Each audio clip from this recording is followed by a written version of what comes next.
हर पीर से जुमे अपना पसंदीदा शो न्यूज़ वाइज यूट्यूब पर देखने के लिए डॉन न्यूज़ के ऑफिशियल चैनल पर आएं और सब्सक्राइब करना मत भूलें, बेल आइकॉन को प्रेस करें।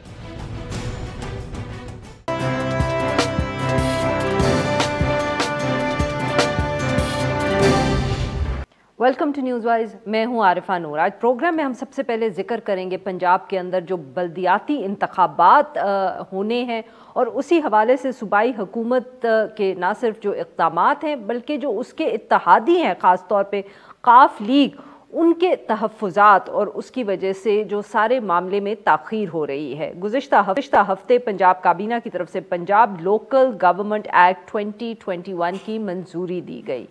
उसके तहत सूबे के अंदर 11 मेट्रोपॉलिटन कॉरपोरेशंस और 15 म्यूनिसिपल कॉरपोरेशंस बनाने की तजवीज़ दी गई है। मीडिया रिपोर्ट्स के मुताबिक शहरी इलाके में म्यूनिसिपल और टाउन कमिटीज़ और देही इलाकों में डिस्ट्रिक्ट और विलेज काउंसल्स बनाने की सिफारिश की गई है। काउंसलर्स और डिप्टी काउंसलर्स समेत जो तमाम ओहदे हैं वो पार्टी बुनियादों के ऊपर उनके इंतखाबात करवाए जाएंगे। इसके साथ साथ पंजाब लोकल गवर्नमेंट डिपार्टमेंट की तरफ से हर ज़िले में health, education, social welfare authorities बनाने की भी तजवीज़ दी गई है। ताहम मीडिया रिपोर्ट्स ये आई कि जब कायम मुकाम गवर्नर चौधरी परवेज़ इलाही साहब के पास ये कानून भेजा गया पंजाब लोकल गवर्नमेंट एक्ट 2021, तो उन्होंने इसके ऊपर अपने तहफ़्फ़ुज़ात का इजहार कर दिया और दस्तखत करने से इनकार कर दिया। मीडिया रिपोर्ट्स के मुताबिक चौधरी परवेज़ इलाही साहब को ने कहा कि जो तहसील काउंसिल्स हैं उनको भी नए बल्दियाती निज़ाम का हिस्सा होना चाहिए और इसके साथ साथ उनके ख़्याल में मेयर समेत जो डिस्ट्रिक्ट काउंसलर्स के ओहदे के लिए लोग इंतखाब कंटेस्ट करना चाहेंगे उनकी कम से कम तालीमी काबिलियत की भी शर्त होनी चाहिए। इससे पहले जो ये एक्ट काबीना से मंजूर हो रहा था तो उस वक्त भी काफ लीग के जो एक सूबाई वज़ीर हैं मोहम्मद रिजवान साहब, उन्होंने भी एतराज़ात किए और वो एहतजाज करते हुए काबीना के इजलास से वॉकआउट उन्होंने किया। ये एतराज़ात जो हैं एक इत्तेहादी जमात के, ये कैसे वक्त में सामने आए हैं जब इलेक्शन कमीशन ने पहले ही सूबाई हुकूमत को 30 नवंबर 2021 की डेडलाइन दी गई है ताकि आज से यानी कि जो 1 दिसंबर है उधर से हल्का बंदियां जो हैं उनकी तश्कील का काम शुरू किया जाए। मगर अब और साथ में ये भी इत्तलात हैं कि ख़ुद वज़ीर आज़म इमरान खान साहब ने भी पंजाब हुकूमत को डेडलाइन दी है कि 5/2022 तक जो इंतखाबात हैं वो करवा लिए जाए। इस हवाले से गुफ्तगू करने के लिए आज हमारे साथ हैं हसन खावर साहब, ये तर्जुमान हैं पंजाब हुकूमत के। Welcome to the show sir. जी हसन साहब, सर ये बताएं कि ये काफ लीग के क्या तहफ़्फ़ुज़ात हैं सर इस सारे मामले के ऊपर, और कब से आपकी हुकूमत को मालूम था कि ये तहफ़्फ़ुज़ात हैं? कितने आखिरी मिनट तक उनके पास ये मौका आया और उन्होंने फिर एक दफ़े इनकार कर दिया दस्तखत करने से? और अब कुछ मीडिया रिपोर्ट्स ये भी हैं कि अब चौधरी सरवर का इंतज़ार किया जाएगा कि वो वापस आ जाए और ख़ुद दस्तखत करें। अच्छा देखिए, कुछ मैं बातें ज़रा रिकॉर्ड सही करना चाहता हूँ। वो जो इस काबीना मीटिंग की आपने बात की कि रिजवान साहब वहाँ पे बात की और एहतजाज करते हुए उठ गए, मैं उस काबीना के मीटिंग में शरीक था। रिजवान साहब ने ये ज़रूर कहा कि उन्होंने कहा कि आप इस मुसव्वदे के ऊपर हमारी पार्टी को इत्मीनान में लें, और इस तरह की उन्होंने 1-2 बातें की और उसके बाद शायद कोई और बात भी की, और उसके कुछ देर के बाद, अभी उनके कमेंट्स को रिस्पॉन्ड नहीं किया गया था, डिस्कशन आगे चली गई थी, कुछ देर के बाद वो वाकई वहाँ से तशरीफ़ ले गए थे, लेकिन एहतजाज करते हुए नहीं गए थे। मुझे लगता है उन 2 बातों को जोड़ा गया था। जब वो उठ गए तो उसके बाद जो मिनिस्टर लोकल गवर्नमेंट थे, जब उन्होंने सब के कमेंट्स का इकट्ठे रिस्पांस दिया, उनको शायद इल्म भी नहीं था कि वो चले गए हैं, तो उन्होंने उनका भी जवाब दिया कि हमारी कई दफ़ा आपकी पार्टी के साथ बात हुई है और हमने उनको एतमाद में लिया और उनसे बातचीत का सिलसिला जारी है और वो ऑन बोर्ड हैं। तो ये वहाँ पे बात हुई थी।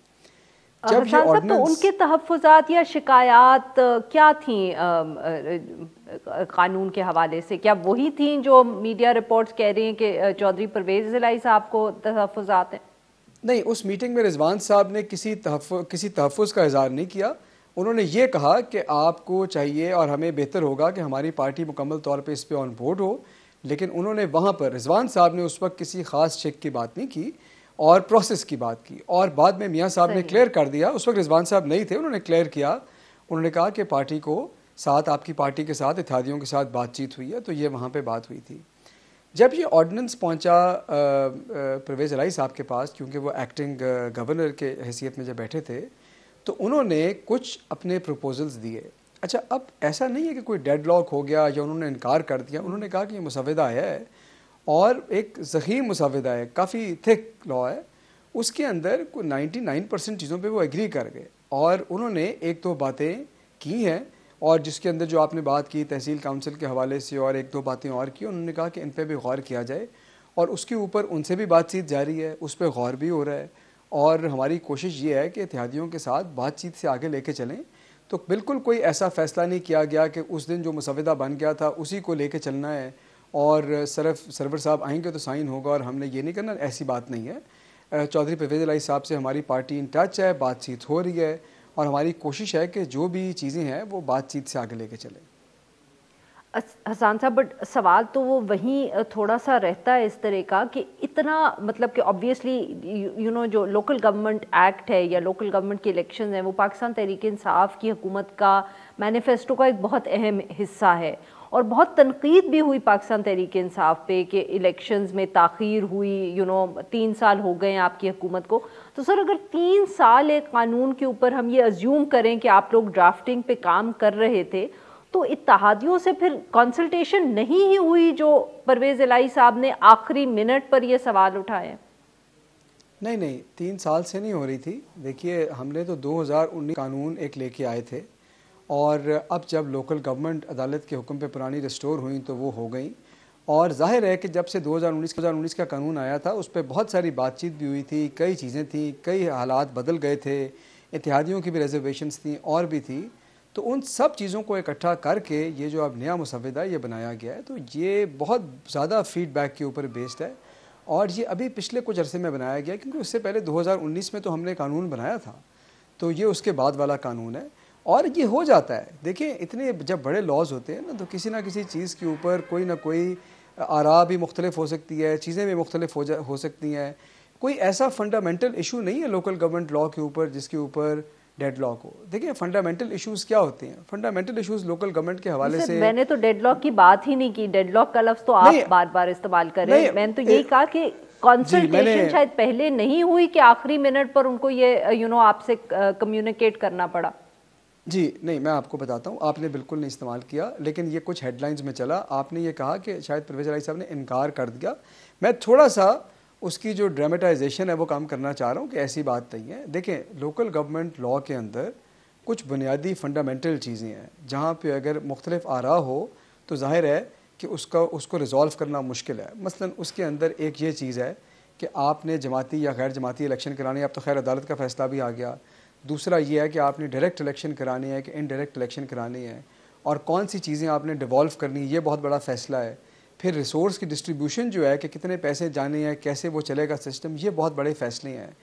باقی جو فیصلے ہیں وہ اتنے بڑے نہیں ہیں، تو یہ بات چیت سے مسئلہ حل ہونے والا ہے، اس میں کوئی فنڈامنٹل ڈفرینس آف اوپینین نہیں ہے۔ تو سر، اب پھر کیا فیصلہ ہوا ہے؟ ایک پرویز الہی صاحب کا اعتراض صرف تحصیل کے اوپر ہی ہے اور اسی کو اب آپ ایڈریس کریں گے، یا اس کے علاوہ بھی کسی بات پہ یا کسی ایسا ایک اسپیسیفک ایشو ہے قانون کے اندر جس کے اوپر آپ کی ان سے ابھی بات چیت جاری ہے، مذاکرات جاری ہیں، ڈائیلاگ جاری ہے، جو بھی لفظ آپ مناسب سمجھیں؟ جی، مذاکرات جاری ہیں، ڈائیلاگ جاری ہے، بات ہو رہی ہے۔ نہیں، اس کے علاوہ اور بھی چیزیں ہیں، چھوٹی موٹی چیزیں ہیں جن پہ بات ہو رہی ہے، کیونکہ ابھی وہ ڈائیلاگ کے عمل سے گزر رہی ہیں، تو میں ظاہر ہے کہ ان کی تفصیلات میں نہیں جانا چاہتا، لیکن وہ ساری بات چیت ہو رہی ہے۔ اس کے علاوہ بھی ان کی کچھ سفارشات تھیں، گزارشات تھیں، پرپوزلز تھے جن پہ غور ہو رہا ہے، تو اس پوری چیز کے اوپر ان سے بات چیت جاری ہے، اور انشاءاللہ یہ جلد طے پا جائیں گی۔ تو سر، کوئی اب کیونکہ ویسے ہی ڈیڈ لائن بہت ٹائٹ ہے اس سارے معاملے کی، تو کوئی اندازہ ہے آپ لوگوں کو کہ یہ کب تک معاملہ طے پا جائے گا اور کب تک قانون آپ پاس کر لیں گے؟ جی، ہماری تو کوشش ہے کہ جتنی جلدی ہو سکے اتنا ہو جائے، اور ظاہر ہے کہ ڈائیلاگ کیونکہ اگر ڈائیلاگ کو ایمیکیبلی ریزالو کرنا ہو، اگر تو ہم نے ڈائیلاگ کو نہ ریزالو کرنا ہو تو ڈیڈ لائن دینا بڑا آسان ہے، لیکن اگر ہم نے ڈائیلاگ کے تھرو اس مسئلے کو ریزالو کرنا ہے اور ہم چاہتے ہیں کہ مل کے چلیں، تو اس کی ڈیڈ لائن تو دینا ظاہر ہے کہ مشکل ہے، لیکن ہماری کوشش ہے کہ جتنا جلدی یہ طے پا جائے اتنا اچھا ہے۔ اور سر کیا آپ کا خیال ہے کہ آپ پھر بھی مارچ کے اندر الیکشنز کروا پائیں گے جیسے وزیر اعظم عمران خان صاحب چاہتے ہیں؟ انشاءاللہ یا یہاں بھی تاخیر کا کوئی خطرہ ہے؟ انشاءاللہ بالکل جو ہمیں ڈائریکشن آئے گی وزیر اعظم کی طرف سے ہم اس کو امپلیمنٹ کریں گے، چاہے کتنی ایمبیشیس ٹائم لائن کیوں نہ ہو، چاہے وہ کتنا بھی کم دورانیہ کیوں نہ ہو، ہم انشاءاللہ پوری تیاری کے ساتھ اس میں جائیں گے اور کریں گے. جو ڈائریکشن آئے گی اس میں تو کوئی کسی قسم کا شک نہیں ہے. نہیں سر، ان کی طرف سے تو ڈائریکشنز ہیں، بٹ کیا مطلب کہ بیکاز اب مذاکرات آپ نے جیسے کہا کہ ہو رہے ہیں اور اس کے بعد پھر قانون پاس ہوگا، اس کے بعد پھر ڈی لیمیٹیشنز ہوں گی، تو از دیر اینی فیئر کہ یہ ڈیلے بھی ہو سکتا ہے سارا معاملہ مارچ سے آگے؟ دیکھیں ہماری طرف سے تو ڈیلے نہیں ہوگا، اور دوسرا یہ ہے کہ جب یہ بات چیت ہو جائے گی، یہ دنوں کی بات ہے، یہ کوئی ہفتوں یا مہینوں کی بات نہیں ہے کہ اس پہ بات چیت ڈائلاگ ہونا ہے. یہ بہت جلد ریزالو ہو جائے گا. اس کے بعد اسمبلی میں لے کے جائیں گے، لیکن پہلے آرڈیننس کر دیں گے انشاءاللہ تاکہ جلد وہ کام شروع ہو جائے. پھر مزید اسمبلی میں ڈیبیٹ ہوگا، اگر کوئی چیز آگے پیچھے ہوگی تو وہ بھی دیکھ لیں گے. تو ایسا نہیں ہے کہ ہم کوئی قانون سازی کے پروسیس کے پیچھے چھپیں گے کہ جی ابھی اس میں بڑی ڈیبیٹ ہونی ہے اور ڈیلے ہونا ہے اور پھر آرام سے الیکشن ڈیلے کرنی ہے. ہماری کوشش یہ ہے کہ جلد از جلد اس پروسیس کو کمپلیٹ کریں اور الیکشنز کی طرف بڑھیں. اور sir very quickly last question, EVMs کے اور لوکل گورنمنٹ الیکشنز کے حوالے سے کوئی ای وی ایمز کے استعمال کے اوپر آپ لوگوں نے فیصلہ کیا ہے یا یہ آپ ای سی پی پر ہی چھوڑیں گے؟ نہیں، ای سی پی کا تو میرا نہیں خیال کہ یہ مرضی ہوگی. اس پہ تو وفاقی حکومت قانون سازی کر چکی ہے کہ تمام جو اب الیکشنز ہیں وہ الیکٹرانک ووٹنگ کے تھرو ہوں گے. اور آپ نے دیکھا کہ اسلام آباد کا جو ایکٹ ہے اس میں بھی یہ شامل ہے، اور ہم بھی یہ سوچ رہے ہیں کہ کیسے اس پہ کیا قانونی آپشن ہے اور اس کو اپنے مسودے میں شامل کر کے تو الیکٹرانک ووٹنگ مشینوں کے ذریعے انشاءاللہ یہ الیکشن کروائیں. شاید جو قانون ہوگا اس کے اندر اسپیسیفکلی یہ ذکر ہوگا کہ ای وی ایمز پر ہی ہونا چاہیے، یہ بھی ممکن ہے؟ جی یہ بالکل ہو سکتا ہے، کیونکہ دیکھیے یہ تو وفاقی حکومت نے بتانا تھا نا، انہوں نے قانون سازی کر دیا ہے، تو جو بھی ہماری صوبائی قانون ہوگا وہ متصادم نہیں ہو سکتا وفاقی حکومت سے، اس کے انڈر ہی ہوگا. تو ظاہر ہے کہ ہمارا جو قانون ہوگا وہ بھی اس کو انیبل کرے گا. اس کی کیا شکل ہوگی اس پہ شاید مجھے نہیں پتا ابھی، لیکن ظاہر ہے کہ وہ انیبلڈ ہوگا کہ ہم ای وی ایم کے اوپر اس کو کرا سکیں تاکہ جو وفاقی قانون سے ہمیں رہنمائی ملی ہے اس کے مطابق اپنے بلدیاتی الیکشنز کروائیں. بہت بہت شکریہ سر، آپ نے ہم سے بات کی. یہاں پہ لیں گے ایک چھوٹا سا بریک، جو ہم بریک سے واپس آئیں گے تو ہم بات کریں گے معیشت کے حوالے سے. Stay with us.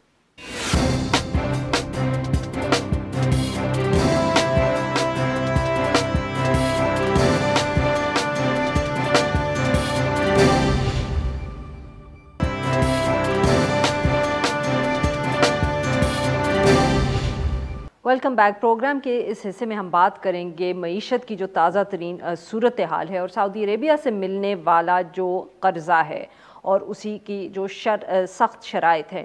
Media reports کے مطابق وفاقی کابینہ نے 28 نومبر کو سعودی عرب سے $3 ارب کے ڈپازٹ جو بطور قرض پاکستان کو ملا ہے، اس کے ساتھ ساتھ جو 1.2 ارب ڈالر کا تیل ادھار ملا ہے، اس کے معاہدے کو منظور کیا. میڈیا رپورٹس میں یہ دعویٰ کیا گیا ہے کہ یہ 3 ارب جو ڈالر ہے، یہ سعودی قرضہ پاکستان کو 4% سود پر دیا گیا ہے اور ہر حال میں اس کو 1 سال کے اندر واپس کرنا ہوگا، اور اس کی جو ادائیگی ہے اس کے اندر مزید توسیع یا رول اوور نہیں ملے گا. رپورٹس یہ بھی ہیں کہ یہ جو قرضہ ہے یہ بہت سخت شرائط پر حاصل کیا گیا ہے، جو شرح سود ہے وہ بھی بہت ہائی ہے، اور اس کے ساتھ ساتھ اگر ڈیفالٹ ہوا تو بھی سعودی قوانین کا اطلاق ہوگا. پاکستان کے پاس سوورن امیونٹی کا حق نہیں ہوگا. ساتھ ساتھ حکومت کے اوپر جو بین الاقوامی مارکیٹ کے اندر تیل کی قیمتیں کم ہوئی ہیں اس کا فائدہ جو صارفین ہیں ان کو منتقل نہ کرنے پر بھی تنقید ہو رہی ہے. سارے معاملے پہ گفتگو کرنے کے لیے آج ہمارے ساتھ موجود ہیں خرم حسین، یہ ماہر معاشیات ہیں. ویلکم ٹو دی شو سر. جی خرم صاحب، بہت اس دفعہ ذکر ہوا ہے کہ سخت سعودی شرائط رہی ہیں. وائی از دس سو سر؟ کیا وجہ بنی اس دفعہ؟ کیونکہ ہر دفعہ پاکستان کے اندر تو یہ ایک ٹیکن فار گرانٹیڈ ہوتا تھا کہ اگر جب ہمیں ضرورت ہوگی تو جنرلی سعودی عرب سے نہ صرف مدد ملتی ہے بلکہ اس کی ذرا جنرس ٹرمز پر بھی ملتی ہے. عارفہ دیکھیں، یہ سب کچھ نتیجہ ہے ٹائم پہ درست فیصلے نہیں کرنے کا. یہ جو ابھی معیشت جس فیز کے تھرو گزری ہے یہ کمپلیٹ بلو آؤٹ ہوتا چلا جا رہا ہے. اگر آج آپ نے انفلیشن کا فگر دیکھا ہوگا, کل جو ریلیز ہوا پھر واپس لے لیا, آج پھر دوبارہ ریلیز کیا انہوں نے, آپ ڈیٹ آکشنز میں دیکھ لیں, آپ کرنٹ اکاؤنٹ ڈیفیسٹ میں دیکھ لیں, اور جس سپیڈ سے پاکستان کے فارن ایکسچینج ریزروز اکتوبر سے لے کے اب تک گرنا شروع ہوئے ہیں, ایک ایمرجنسی کی طرح کی ڈائریکشن میں جا رہی ہے یہ اکانومی. تو ایک تو سلسلہ ہے کہ پاکستان ڈیسپریٹ تھا اس پوائنٹ پہ. ان کو آئی ایم ایف سے نہ کوئی مدد آ رہی تھی, نہ کوئی بائیلیٹرلی مدد آ رہی تھی, نہ چائنا سے کوئی مدد آ رہی تھی. اتنے زیادہ ملک نہیں ہیں اس دنیا میں جن سے آپ جا کے ان سچویشنز میں اس قسم کی مدد مانگ سکتے ہیں. تو ایک تو یہ اس کی وجہ ہے ان شرائط کو اتنا سخت رکھنے کا, اور دوسری پھر وجہ ہوئے گی کہ سعودی عربین سائڈ سے کہ وہ بھی ایونچولی آپ ایک شخص کے پاس بار بار جا کے اس سے مدد مانگتے رہیں تو وہ بھی تنگ آ جائے گا ایونچولی, اور وہ بھی پھر آپ سے کہے گا کہ یار آپ کچھ ایسے فیصلے کریں یا کچھ مجھے بھی ایسی پروٹیکشنز دیں کہ آپ کو بار بار نہ آنا پڑے اس طرح سے. اور سعودی عرب کو بھی فکر ہوئے گی کہ ان لوگوں سے اپنی معیشت سنبھل نہیں رہی, آئی ایم ایف کے ساتھ ان کے مذاکرات کمپلیٹ ہو نہیں پا رہے اور ہم سے آ کے مزید قرضے لے رہے ہیں, تو ہم نے اپنے بھی انٹرسٹ کو پروٹیکٹ کرنا ہے. $3 ارب کوئی کم رقم تو نہیں ہوتی ایون فار سعودی عربیہ. تو یہ ساری چیزیں ملا جلا کے آپ کو ریفلیکٹ کر رہی ہیں ان کنڈیشنز میں. بالکل صحیح. ڈاکٹر عابد سلیری نے بھی ہمیں جوائن کر لیا, یہ سربراہ ہیں ایس ڈی پی آئی کے. Welcome to the show doctor صاحب. ڈاکٹر صاحب ہم خرم حسین صاحب سے بھی بات کر رہے تھے اور ہم پوچھ رہے تھے کہ اس دفعہ بہت ذکر ہو رہا ہے جو سخت شرائط سعودی عرب نے رکھی ہیں. خرم صاحب کا جواب جو ہے if I can sum it up correctly and briefly, تو وہ یہ کہہ رہے ہیں کہ شاید ہماری جو سخت حالت ہے, ہم ڈیسپریٹ ہے, ہم نے صحیح فیصلے نہیں کیے, تو اس کی وجہ سے شاید سعودی عرب کی طرف سے بھی یہ ریاکشن آیا ہے. ریاکشن کہہ سکتے ہیں یا انہوں نے بھی کوئی میسیجنگ کی ہے. سر آپ اس سے اتفاق کریں گے اور would you look at it differently? تو سم ایکسٹینٹ تو اس طرح کی شرائط پہلے بھی تھی. دیکھیے کوئی بھی ملک جو ہے وہ فری لنچ نہیں دیتا ہے. وہ جب بھی اسٹیٹ بینک پہ پیسے جمع کرواتے تھے پہلے بھی, تو اس پہ ایک پروفٹ جو ہے وہ ان کو دینا پڑتا تھا. 3% پروفٹ تو پہلے بھی تھا جب لاسٹ ٹائم انہوں نے اپنے ڈالرز جو تھے ہمارے پاس ریزرو رکھے تھے, اور اب بھی جب وہ رکھ رہے ہیں تو ظاہر ہے اس پہ پروفٹ ہے. اسی طریقے سے جو آپ کی ڈیفرڈ پیمنٹ ہیں آئل کے لیے, ان پہ بھی ایک مارک اپ جو ہے وہ چارج ہوتا تھا, پہلے بھی ہو رہا تھا. تو میرا تو خیال ہے کہ دیکھیے دوستی اپنی جگہ ممالک کے درمیان, حکومتوں کے درمیان, لیکن جو بزنس انٹرسٹ ہے ان کے, جو ان کے مانیٹری انٹرسٹ ہے وہ تو اپنی جگہ. اگر کوئی ملک جو ہے وہ بالکل ہی آپ کو فار فری پیسے دے گا یا فار فری آپ کو وہ دے گا تیل, تو اس کے بدلے میں ان کے کچھ اسٹریٹجک انٹرسٹ ہوں گے. تو یا آپ ان کے اسٹریٹجک انٹرسٹ پورے کر رہے ہوں گے یا آپ ان کے مانیٹری انٹرسٹ پورے کر رہے ہوں گے. تو اس وقت میرا تو خیال ہے کہ انہوں نے جو بھی ایک مارکیٹ میکینزم ہے اس کے مطابق آپ سے ایک انٹرسٹ جو ہے وہ ڈیمانڈ کیا ہے, اور اگر پاکستان کو ان ڈالرز کی ضرورت ہے تو پاکستان کو وہ دینا پڑیں گے ہمیشہ کی طرح.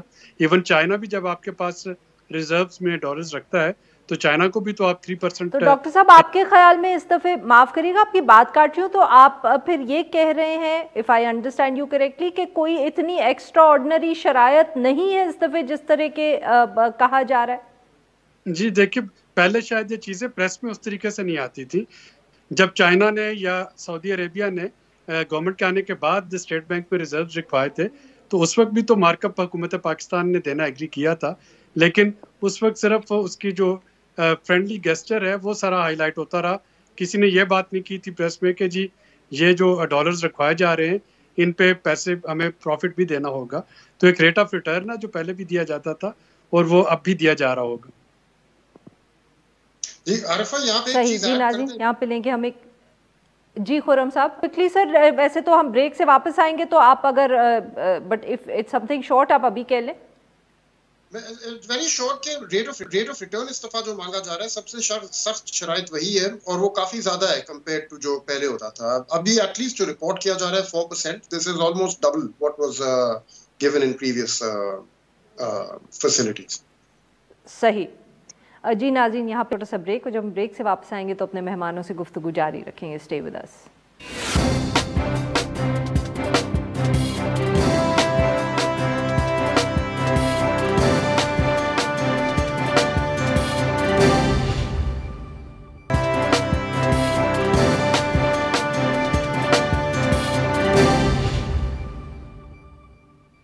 वेलकम बैक नाज़रीन। हम गुफ्तगू करें डॉक्टर आबिद सुलेरी साहब से और खुर्रम हुसैन साहब से, और हम बात करें ओवरऑल मईशत की सूरत हाल पे।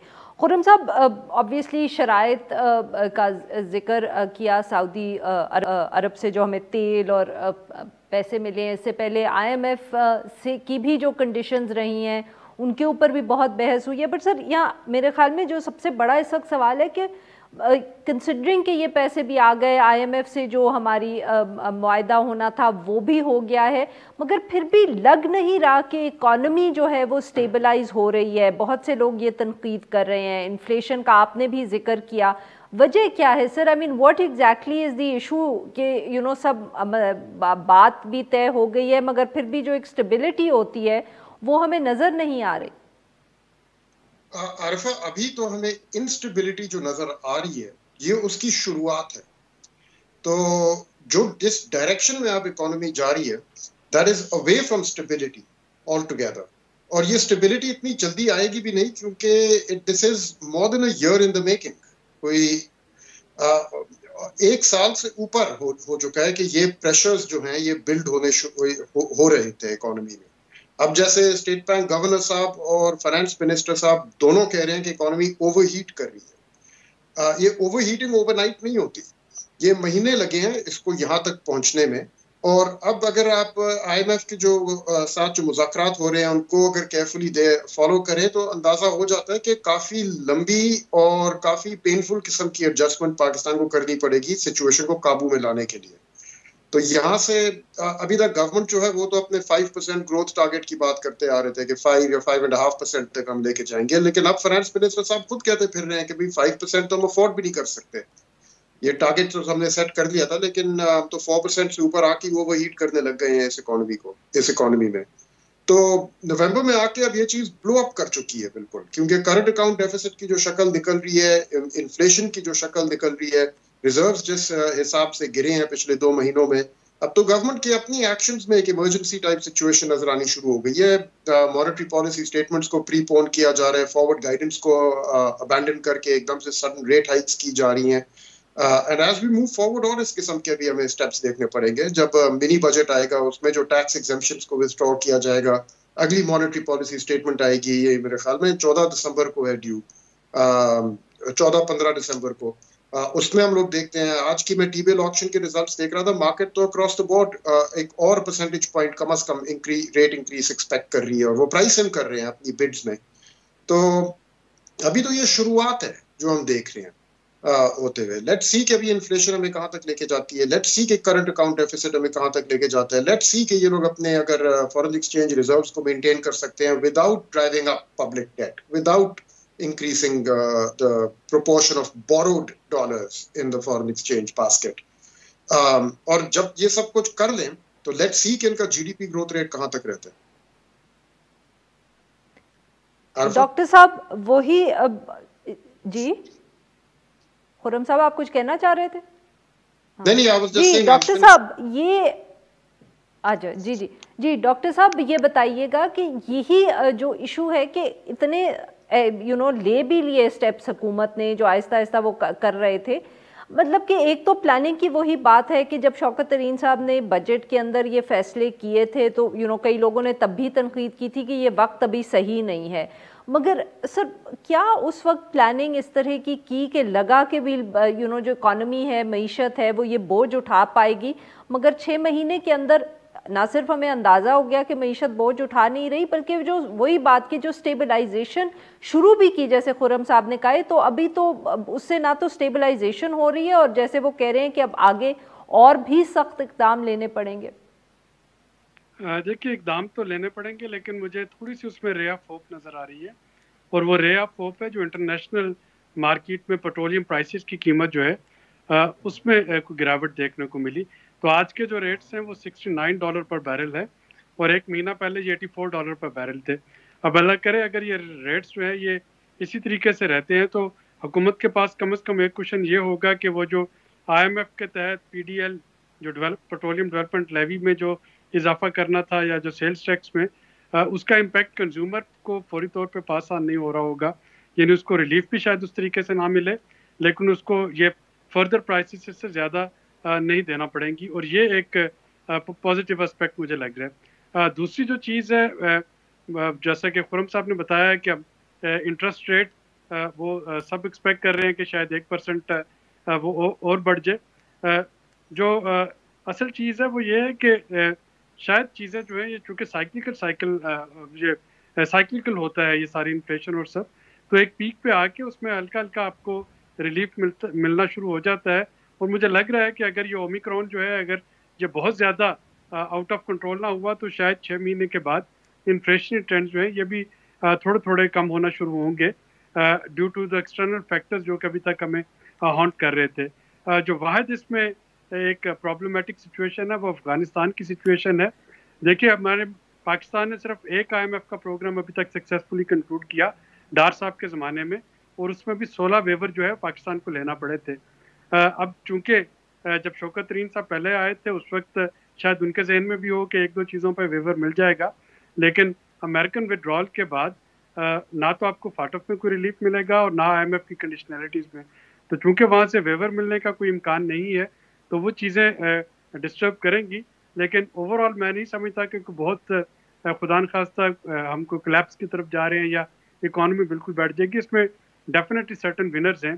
जब हम इन्फ्लेशन की बात करते हैं तो हम अर्बन कंज्यूमर की बात करते हैं, लेकिन आपके जो प्रोड्यूसर्स हैं फॉर एग्जांपल जब आप आटे या चीनी की बात करते हैं तो उन लोगों की तरफ भी तो हमें ध्यान देना चाहिए जो कि इस प्रोडक्शन में प्रॉफिट कमा रहे हैं, जो आपके रूरल प्रोड्यूसर्स हैं, खा वो लार्ज फार्मर्स ही क्यों ना हो, लेकिन ऑब्वियसली उनके पास पैसा आ रहा है। तो ये आपका जो सर्कुलेशन ऑफ मनी है ये है। हाँ, इस दफ़ा GDP जो है वो टारगेट से कम ग्रो करेगी और उसकी वजह ये होगी कि आपकी last time large scale manufacturing आखिरी क्वार्टर में बढ़ गई थी, ये 3.9 से भी ऊपर रिवाइज फिगर जाएगा तकरीबन 4.5-4.6%। जी जो लास्ट ईयर जी खुरम साहब जी डॉक्टर साहब you running out of time. Khurram साहब से मैं कमेंट्स ले लूं फिर I have to close the segment. जी खुरम साहब।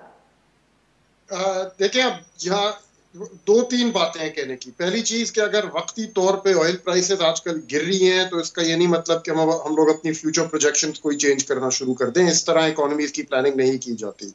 ये ऑयल प्राइसेस कभी गिरती भी हैं 1-2 महीने के लिए, फिर चढ़ती हैं दोबारा से। हमारे यहाँ ये होता है कि जरा सी वो चढ़ गई अगर वो अगस्त के महीने में, तो इन्होंने यहाँ पे गवर्नमेंट वालों ने चीखें मारनी शुरू कर दी कि अनफोर्सीन सर्कमस्टांसेस और ग्लोबल कमोडिटी प्राइस शॉक हमें आए हैं। अभी थोड़ी गिरनी शुरू हो गई हैं तो कह रहे हैं कि अच्छा चलो हमें शायद यहाँ से सहूलत मिल जाए। लेकिन गिर तो इसलिए रही है क्योंकि मार्केट्स में ओमिक्रॉन वायरस का एक फेयर आया है कि भाई हो सकता है रिन्यूड लॉकडाउन आ जाए, हो सकता है ऑयल डिमांड एकदम से दोबारा से गिर जाए, और अगर ओमिक्रॉन वायरस ना इतना लीथल प्रूव करे तो वापस भी ऊपर जा सकती है with in a month. You can't really start counting your chickens every time the oil price moves a little bit. ठीक है, नंबर 1। नंबर 2, ऑयल प्राइस गिरी है, इंपोर्ट प्राइस भी पाकिस्तान की थोड़ी सी गिरी है। ओगरा ने कहा है आप 8 रुपए काट सकते हैं पंप में, बजाय इसके कि 8 रुपए काटें। गवर्नमेंट ने 8 रुपए के मुख्तलिफ किस्म के टैक्सेस लगा के खुद रख लिया सारा बेनिफिट।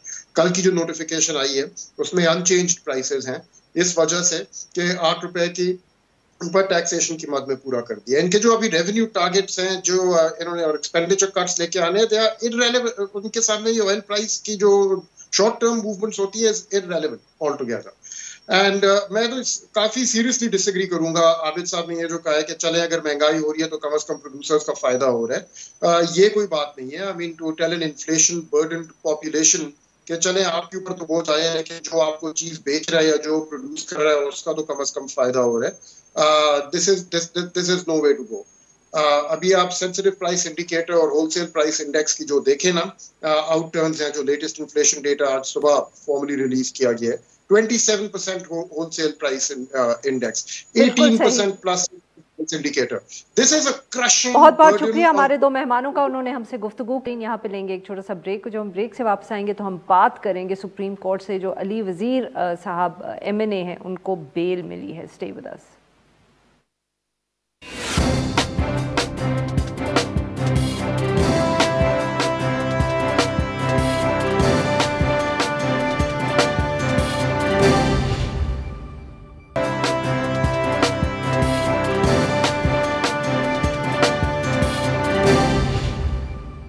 वेलकम बैक नाज़रीन। प्रोग्राम के आखिरी हिस्से में हम जिक्र करेंगे रुकन कौमी असम्बली और पश्तून तहफ़्फ़ुज़ मूवमेंट के जो रहनुमा अली वज़ीर साहब और उनको जो ज़मानत सुप्रीम कोर्ट से गुज़िश्ता रोज़ मिली है। इस मौजू पे बात करने के लिए हमारे साथ मौजूद हैं नासिर इकबाल साहब, सीनियर नुमाइंदा हैं डॉन अखबार। Welcome to the show Nasir साहब।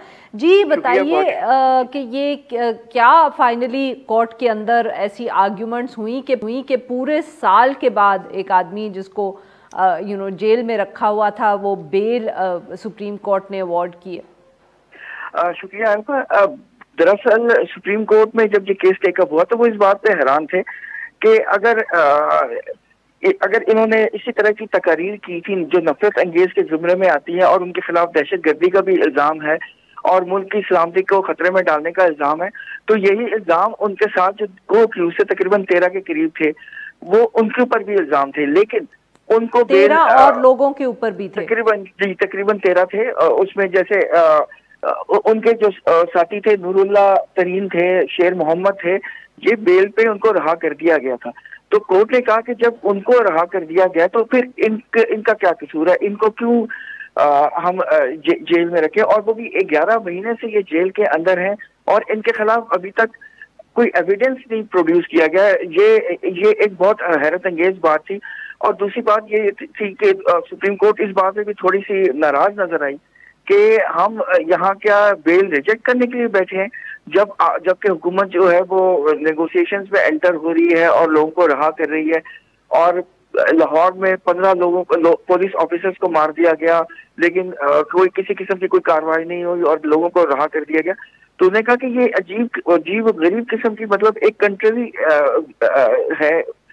और फिर सारा का सारा इल्जाम इस तरह का जो है फिर वो सुप्रीम कोर्ट या जुडिशरी के ऊपर आता है कि वो लोगों के राइट्स को प्रोटेक्ट नहीं कर पा रही। तो इस बिना पे उन्होंने एक लफ्ज बोला था, प्रिंसिपल ऑफ कंसिस्टेंसी नहीं है आती कि को बेल पे रहा कर दिया गया, लेकिन तो इनको नहीं किया गया। बताइए कि क्या हुकूमत की तरफ से कोई इसकी सफाई या कोई क्लैरिफिकेशन पेश की गई कि बाकी सब तो जो हैं वो छुट गए हैं, इनको ही सिर्फ बेल नहीं मिली, या अभी तक जो केस है उसके अंदर भी कोई प्रोग्रेस नहीं हुई सिवाय कोई मतलब कि केस के अंदर भी प्रोसीडिंग्स नहीं कर पाए हैं, फर्द जुर्म ही सिर्फ आयद की है? तो क्या इन बातों के ऊपर जब सुप्रीम कोर्ट ने हाईलाइट किया तो क्या कोई जवाब मिला हुकूमत की तरफ से? देखिए, प्रोसिक्यूटर जनरल जो डॉक्टर फिदा हुसैन शाह साहब हैं जो सिंध के हैं, वो अपीयर हुए थे। उन्होंने ये कहा था कि जो इनकी जो स्टेटमेंट है या जो इन्होंने तकरीर की थी उसकी ट्रांसलेशन तो अवेलेबल है, लेकिन जो बाकियों की ट्रांसलेशन है वो नहीं है अवेलेबल, रिकॉर्ड में नहीं है। तो इसलिए चूंकि इनके रिकॉर्ड में है इसलिए तो जिसके खिलाफ एविडेंस है वो उसको हमने पकड़ लिया और बाकियों को छोड़ दिया। जी, बाकियों को छोड़ दिया। तो इस पे कोर्ट ने भी यही कहा था कि लगता है कि उनके साथ मामला तय पा गए और इनके साथ नहीं हुए, ऐसा ही है। और इसी वजह से फिर उन्होंने उनके पास वेरी क्विकली ये भी बताइएगा कि क्या किसी ने वहाँ ये पूछा या कोई बात हुई कि ये बेल का मामला जिस किस्म का, जैसे आप कह रहे हैं कितने फ्लिमजी चार्जेस हैं, सुप्रीम कोर्ट तक पहुंचा कि इससे पहले लोअर कोर्ट्स में बेल क्यों नहीं दी गई? क्या किसी ने ये सवाल उठाया?